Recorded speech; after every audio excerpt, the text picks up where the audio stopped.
Dan semoga Allah subhanahu wa ta'ala menghancurkan sehancur-hancurnya para pelaku pembantaian 6 syuhada pengawal kami dan yang memerintahkannya, serta para aktor intelektualnya juga yang merestuinya, dan semua yang terlibat dalam pembantaian sadis dan brutal tersebut secara langsung maupun tidak langsung.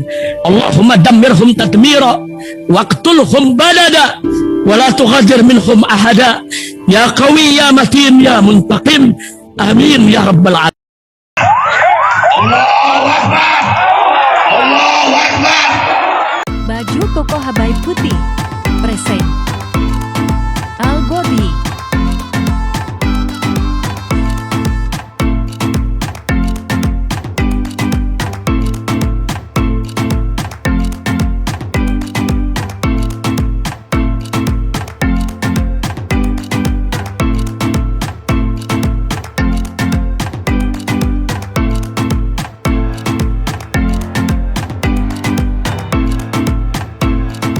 Assalamualaikum warahmatullahi wabarakatuh.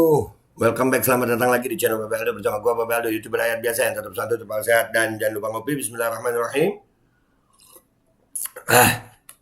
Alhamdulillah rabbil alamin, wassalatu wassalamu ala sayyidil mursalin sayyidina Muhammadin wa ala alihi washabihi ajmain. Rabbi shrah li sadri wa yassir li amri wa hlul 'uqdatam min lisani yafqahu qawli. Bi Nabi wa ali. Salam revolusi akhlak, semangat revolusi akhlak. Semoga akhlak kita jadi lebih baik hari ini dibanding kemarin. Panjang umur, perjuangan, merdeka, Allahu Akbar. Salam sejahtera bagi seluruh rakyat Indonesia dimanapun kalian berada. Semoga kalian semuanya dalam keadaan sehat walafiat, tidak kurang suatu apapun. Dan mudah-mudahan kalian insya Allah semuanya dalam keadaan sehat walafiat, tidak kurang suatu apapun. Dan kalau ada yang sakit dari kalian itu menjadi sakit penghapus dosa, penambah pahala. Sakit yang insya Allah segera disehatkan oleh Allah SWT dalam sehat yang manfaat. Amin ya rabbal alamin.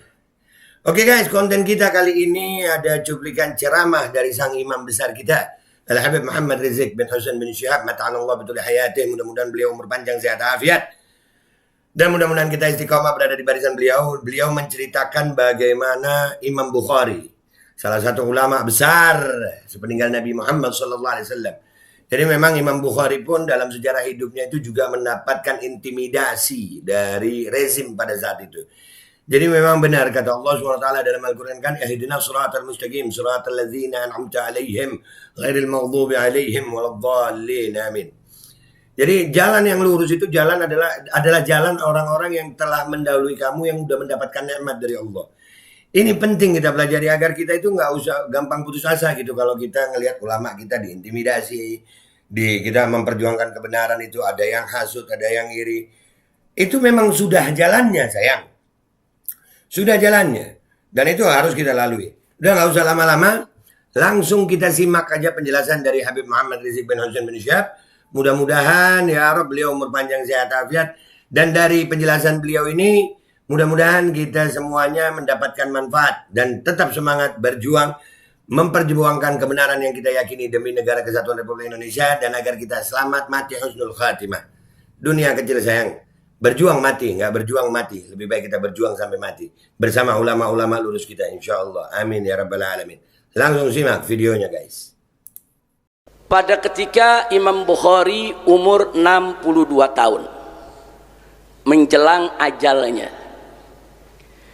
di mana beliau ini sudah sangat terkenal di dunia Islam, dari negeri Ajam sampai negeri Arab. Di mana-mana ulama sudah kenal nama Bukhari menjadi begitu masyhur ya ikhwan. Tapi sebagaimana kita tahu, likulli dzi ni'matin mahsud. Jadi kalau orang sudah punya suatu nikmat diberikan oleh Allah, jangan kaget kalau di kiri kanannya akan muncul orang-orang yang hasud, orang-orang yang iri dan dengki. Padahal Al-Imam Al-Bukhari radhiyallahu taala anhu wa arda, beliau tidak pernah nyakiti orang, beliau tidak pernah mengambil hak orang. Beliau sebagai seorang ulama yang zuhud, yang wara, yang jujur, saudara. Tapi karena kemasyhurannya luar biasa sampai ke mana-mana negeri, nah akhirnya apa? Muncullah orang-orang yang hasud di sekitarnya. Nah ketika itu sebelum beliau meninggal dunia, beliau ada tinggal di satu provinsi yang namanya Naisabur. Nah, sebetulnya provinsi Naisabur itu tempat lahirnya Imam Muslim. Jadi orang yang di sana biasanya disebut An-Naisaburi. Di Naisabur ini satu provinsi di bawah kekhilafahan Islam, di mana dipimpin oleh seorang gubernur. Nah, gubernur ini tentunya di sekitarnya ada menteri-menterinya, ada juga tokoh-tokohnya, ada juga ulama-ulama yang sering diundang oleh beliau untuk mundar-mandir ke istananya. Nah, ketika itu gubernur daripada Naisabur meminta kepada Imam Bukhari untuk menjadi guru bagi anaknya. Jadi dia minta supaya Imam Bukhari datang ke istana, ajarin anak. Imam Bukhari menjawab, al-ilmu yu'ta. Ilmu itu didatengin, bukan ilmu yang datang. Bukan Imam Bukhari sombong, bukan. Imam Bukhari ini hidupnya udah sibuk dengan ilmu. Muridnya udah nggak kehitung, ada di mana-mana. Jadi ini penguasa kayak nggak ada kerjaan. Emang nggak ada guru lain bisa diundang ke istana? Kenapa mesti Imam Bukhari? Jadi Imam Bukhari nggak mau mengorbankan waktunya hanya untuk anak-anak si gubernur tadi. Nanti waktunya banyak terbuang untuk umat. Kan untuk datang ke sana bisa dikirim muridnya Imam Bukhari, bisa dikirim ulama yang lain. Tapi begitulah, kadang-kadang ada penguasa ingin pamer, pengen gurunya yang paling top, gurunya yang paling hebat. Tapi kadang-kadang ada penguasa juga yang punya niat-niat jelek. Dia ingin tunjukkan kepada masyarakat, tuh Imam Bukhari yang masyhur sedunia, itu kan pekerja saya, itu kan yang ngajar di rumah untuk anak-anak saya. Sifat-sifat begini kadang-kadang dimiliki oleh penguasa. Nah, disinilah saudara kejadiannya, begitu Imam Bukhari menolak, tersinggung saudara. Jadi sang gubernur tersinggung. Udah gitu begitu tersinggung, ada yang bakar-bakar provokasi. Karena yang mundar-mandir kan juga ada juga tokoh-tokoh yang memang hasut iri dengki kepada Imam Bukhari. Ya dibakar-bakarlah, diprovokasi lah. Sebetulnya persoalannya sepele, persoalannya nggak ada masalah. Imam Bukhari sampaikan kalau mau datang, mau belajar datang ke rumah. Di rumahnya banyak muridnya, banyak pengajiannya. Nah, akhirnya karena adanya provokasi, si gubernur marah, Imam Bukhari diusir dari provinsi Naisabur. Jadi pengusirannya nggak tanggung-tanggung, datang aparat petugas, ditugaskan oleh seorang gubernur. Gubernur dulu kuasanya cukup tinggi karena ada langsung di bawah khalifah tuh. Gubernur itu langsung ada di bawah khalifah, dan khalifah kan saat itu juga pusatnya kan jauh. Dulu kekhilafaan Bani Umayyah tuh adanya di Damaskus, kekuasaan Bani Abbas itu ada ibu kotanya di Baghdad. Sementara ini yang namanya Naisabur, Samarkand, kemudian begitu juga Bukhara, ini ada di daerah timur, Mawara An-Nahar, saudara. Nah, sekarang datang aparat petugas dikirim oleh sang penguasa ini. Begitu datang sampai rumah Imam Bukhari, apa perintahnya? Saat ini juga Anda harus tinggalkan ini provinsi. Nggak boleh tinggal di kota ini dan nggak boleh tinggal di kuro-kuro di kampung-kampung yang ada di sekitar kota ini. Imam Bukhari minta waktu, kasih waktu lah seminggu, berapa hari, kan mesti mau rapihin perbekalan, pakaian, dan yang paling diperhatikan oleh Imam Bukhari adalah kitab-kitabnya, catatan-catatannya. Karena Imam Bukhari punya catatan-catatan ilmu hadis, nggak sedikit. Itu Imam Bukhari kalau jalan kemana-mana bawa 2 unta, 1 unta buat ngangkut dirinya, 1 unta buat ngangkut kitabnya. Saudara, enggak dikasih waktu. Saat ini juga Anda harus keluar dengan alasan masyarakat tidak senang dengan Anda tidak diinginkan tinggal di sini. Nah, jadi penguasa kalau sudah nggak suka ya semau maunya. Dia bilang masyarakat lah yang nggak senang. Masyarakat yang mana nggak jelas. Padahal bukan masyarakat yang nggak senang, dirinya yang nggak senang, bukan masyarakat ya. Nah, jadi perilaku penguasa-penguasa seperti ini dari dulu tuh sudah ada, saudara. Nah, jadi akhirnya Imam Bukhari dipaksa, akhirnya beliau segera ambil semua pakaiannya, beliau ambil semua kitab-kitabnya, beliau nggak peduli dengan harta yang lain. Kemudian akhirnya beliau tinggalkan, yaitu provinsi Naisabur. Sebetulnya Naisabur itu kota, di sekelilingnya kan banyak perkampungan. Tapi memang Imam Bukhari diusir, tidak boleh ada, baik di kotanya maupun di perkampungannya. Nah, akhirnya Imam Bukhari keluar dari Naisabur, berjalan, beliau pulang kampung. yaitu balik ke tanah kelahirannya. Di mana tanah kelahirannya? Bukhara, ya ikhwan. Nah, beliau masuk ke Bukhara, ternyata disambut di Bukhara oleh masyarakat. Jadi memang Imam Bukhari ini udah lama nggak pulang, udah tahunan nggak pulang-pulang, ya ikhwan. Nah, jadi begitu masyarakat dengar Imam Bukhari yang terkenal di dunia Islam, terkenal di dunia Arab, terkenal di kekhilafahan, pulang ke kampungnya disambut oleh masyarakat. Jadi ribuan orang sambut Imam Bukhari, disambut dengan segala macam rasa senang, kegembiraan, saudara. Begitu disambut dengan rasa senang, saudara, ada yang hasut lagi iri dengki nih, ada yang nggak suka, saudara. Nggak main-main, yang nggak suka siapa? Gubernur Bukhara. Gubernur Bukhara nggak suka. Masyarakat begitu antusias, rame-rame, gembira menyambut kepulangan daripada Imam Bukhari, saudara. Mereka nggak suka. Nah, udah gitu apa? Ditambah lagi Gubernur Bukhara ini dapat surat dari Gubernur Naisabur. Nah, pokoknya Gubernur Naisabur bilang, itu orang nggak betul tuh, itu orang begini, nggak usah diterima di sana. Akhirnya belum lama Imam Bukhari pulang kampung, diperintahkan untuk segera meninggalkan Bukhara. Perintahnya sama seperti tadi. Sekarang juga gubernur minta Anda keluar dari tempat ini. Imam Bukhari minta waktu, enggak dikasih. Suruh keluar sekarang juga, saudara. Akhirnya Imam Bukhari rapikan. Beliau punya kitab-kitab dan lain sebagainya, saudara. Tapi karena memang diusir saat itu juga harus jalan, jadi beliau ambil sekenanya. Pokoknya nggak pakai dirapihin lagi lah, pokoknya ambil udah buntel-buntel aja udah semua. Nah, begitu dibuntel, keluar dari kota Bukhara. Jadi beliau nggak keluar dari provinsi, cuman keluar dari kota. Nah, keluar dari kota, beliau cari perkampungan-perkampungan yang agak sepi di pinggir-pinggir gurun, ya ikhwan. Beliau bikin tenda, tinggal dalam tenda. Nah, kenapa beliau tinggal dalam tenda? Itu tadi, untuk ngerapihin buku yang berarakan. Jadi yang udah dibuntel-buntel, dibuka, dirapihin lagi, disusun lagi sama Imam Bukhari. Ini catatan penting.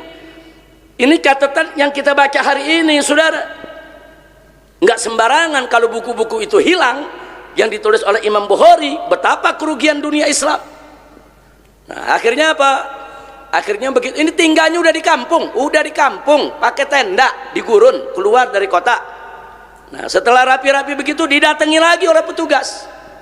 Petugas mengatakan, ini perintah dari penguasa, dari gubernur, di kampung ini pun Anda nggak boleh. Pokoknya mesti jauh dari Bukhara, nggak boleh tinggal di sini. Nah, akhirnya beliau rapikan lagi, beliau jalan, saudara. Kemana kali ini beliau jalan? Saudara, beliau jalan menuju Samarkand.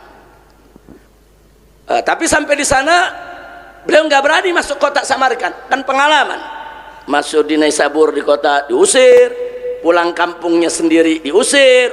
Sekarang ke Samarkand, kurang lebih gubernur Samarkand, Bukhara dan Naisabur itu punya hubungan.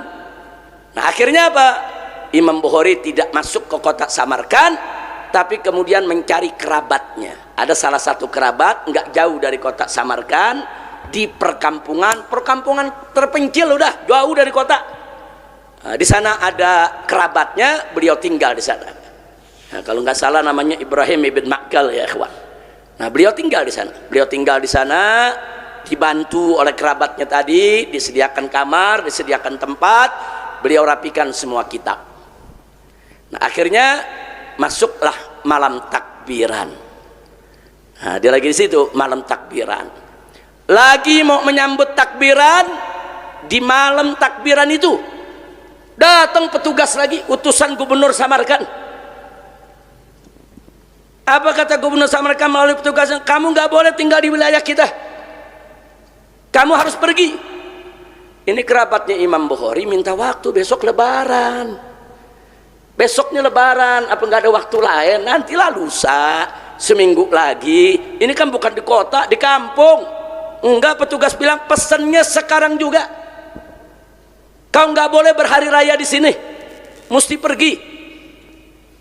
Ini mereka ini para penguasa nggak punya alasan, ya ikhwan. Imam Bukhari bukan provokator, Imam Bukhari bukan penjahat, bukan pencuri, bukan kriminal, tapi begitulah. Nah, orang-orang kalau sudah berbuat zolim, dia nggak perlu dalil. Nah, dia mau berbuat zolim sesukanya. Nah, akhirnya saudara, keluarga daripada kerabat Imam Bukhari ini berusaha untuk melindungi Imam Bukhari. Tapi akhirnya Imam Bukhari bilang, udah jangan berkeras. Imam Bukhari nggak enak hati, takut nanti kerabatnya diganggu sama penguasa. Jadi kita Imam Bukhari, ya sudah biarin, biar saya bantuin saya rapihin buku, rapihin kitab, biar saya pergi. Jadi Imam Bukhari sendiri nggak tahu mau kemana lagi nih, saudara. Nah, akhirnya kitabnya dirapikan oleh keluarganya. Imam Bukhari khawatir kerabatnya tadi nanti ikut-ikutan diusir kalau ngebela Imam Bukhari. Nah, begitu keluar dari tempat itu, ya ikhwan, apa doa Imam Bukhari? Ya Allah, dunia ini sudah sempit buatku, ya Allah. Dunia ini sudah sempit, ya Allah. Jadi karena itu aku minta kepada Engkau, ya Allah, alangkah indahnya kalau Kau cabut aku ke sisimu. Subhanallah. Habis doa begitu, beliau jalan, baru 20 langkah lebih beliau meninggal dunia. Subhanallah. Dengan kitab-kitab yang ada dibawa oleh beliau, ya ikhwan. Jadi beliau malam takbiran meninggalnya setelah diusir dari kota Naisabur, diusir dari Bukhara, dan diusir dari Samarkand. Cuman belum jauh tuh, jalan dari desa tuh belum jauh, baru 20. Yang cerita kerabatnya Imam Bukhari belum jauh, baru beberapa langkah, tiba-tiba beliau meninggal dunia dengan tenang. Beliau minta memang kepada Allah, ya Allah, ini dunia udah sempit. Dunia ini udah sempit, mau pulang ke kampung diusir, ini diusir. Ya sudah, lebih baik Kau tarik aku tinggal di sisimu, ya Allah. Karena tinggal di sisi Allah indah, tinggal di sisi Allah nggak ada ngusir lagi, ya kawan. Tinggal di sisi Allah, dapat ridho dan rahmat Allah, bisa masuk surganya. Nah, itulah yang dialami oleh Al-Imamul Bukhari. Nah, jadi Imam Bukhari ini kita lihat jasanya, kita lihat saat ini, tapi sedikit sekali orang yang tahu riwayat bagaimana wafatnya Imam Bukhari, saudara. Jadi supaya Anda tahu bahwa penguasa kalau sudah zalim, mereka nggak butuh dalil, mereka nggak butuh alasan, mereka bisa suka-suka, pakai undang suka-suka, ayat suka-suka, pasal suka-suka, saudara. Dan kalau penguasa sudah tidak suka, enggak perlu ada kesalahan yang dilakukan oleh si ulama tadi, enggak. Walaupun ti ulama enggak salah, ya ikhwan. Apa salah Imam Bukhari? Punya partai enggak, mimpin perang enggak, berontak sama pemerintah enggak. Imam Bukhari cuma jalan dari satu kota ke kota lain, ngumpulin hadis enggak. Bicara politik juga enggak, saudara. Ngarang kitab politik juga enggak. Mimpin pasukan juga enggak, kaya raya juga enggak, ya ikhwan. Hanya memang Imam Bukhari masyhur, itu aja. Kemasyhurannya ini membuat para pejabat juga menjadi iri, dengki. Kenapa Imam Bukhari kok disambut sama ribuan orang begitu pulang ke kampungnya, sementara si pejabat keluar masuk negerinya nggak ada yang sambut? Iri, ya kawan. Udah gitu ada tokoh-tokoh yang mengelilingi pejabat tadi memprovokasi. Nah, sebetulnya dia tahu Imam Bukhari nggak salah, cuman ini kesempatan nih. Dia udah hasad Imam Bukhari. Kalau Imam Bukhari ada di sini, mereka ini nggak kebagian perhatian. Nah, sekarang kesempatan, mumpung penguasanya nggak suka, dikilik penguasanya. Udah usir aja, memang tuh daripada nanti mengganggu ketertiban, mengganggu keamanan di sini. Bukan mereka membela dan melindungi. Dan itu dialami oleh Imam Bukhari pada saat usianya 62 tahun. Artinya kan udah nggak muda lagi, 62 tahun, saudara. 62 tahun apa yang ditakutkan dari seorang Imam Bukhari? Nah, inilah yang perlu kita ketahui sedikit daripada sejarah Imam Bukhari. Jadi kalau kemarin kita cerita tentang bagaimana kedudukan Imam Bukhari dalam soal ilmu mengumpulkan hadis, hari ini kita sedikit bicara bagaimana wafatnya Imam Bukhari. Ambil pelajaran dari situ, ya kawan. Ambil pelajaran. Nah, maka itu jangan pernah berkecil hati, jangan pernah takut. Kalau kita ditekan, kita dimusuhi, kita diusir, kita dizalimi, jangan pernah menyalahkan Allah. Serahkan urusan kita kepada Allah Subhanahu wa taala, karena memang itu merupakan sunnatul anbiya wal auliya. Kita dapat godaan, dapat tekanan, itu sunnatul anbiya. Semua nabi, saudara, semua nabi dimusuhi, diperangi, mau dibunuh, saudara. Begitu juga para auliya, para ulama. Jadi yang namanya penekanan, penzoliman seperti itu bagi para nabi, para aulia, para ulama, itu merupakan jalan hidup mereka. Nah, begitu anda para santri yang belajar di markas syariat ini, tanamkan, jangan pernah takut menghadapi tantangan dan ancaman, dan jangan pernah mengeluh menghadapi tekanan seberat apapun. Insya Allah, Allah akan senantiasa membantu dan menolong kita. Bismillahirrahmanirrahim guys. Sekarang ada babe rolen, babe roti molen. Roti ini dibuat yang pasti rasanya enak ya. Ada 3 rasa. Nih, ada pisang keju, ada tape keju, ada pisang coklat. Ini dibuat tanpa bahan pengawet dan melayani pesanan-pesanan kalian yang seputaran Jabodetabek, bisa buat nemenin ngopi, buat acara-acara boleh. Dan ini karena gue paling suka pisang keju, ini gue dulu yang nyoba nih. Nih dia tuh kayak crunchy gitu depannya tuh.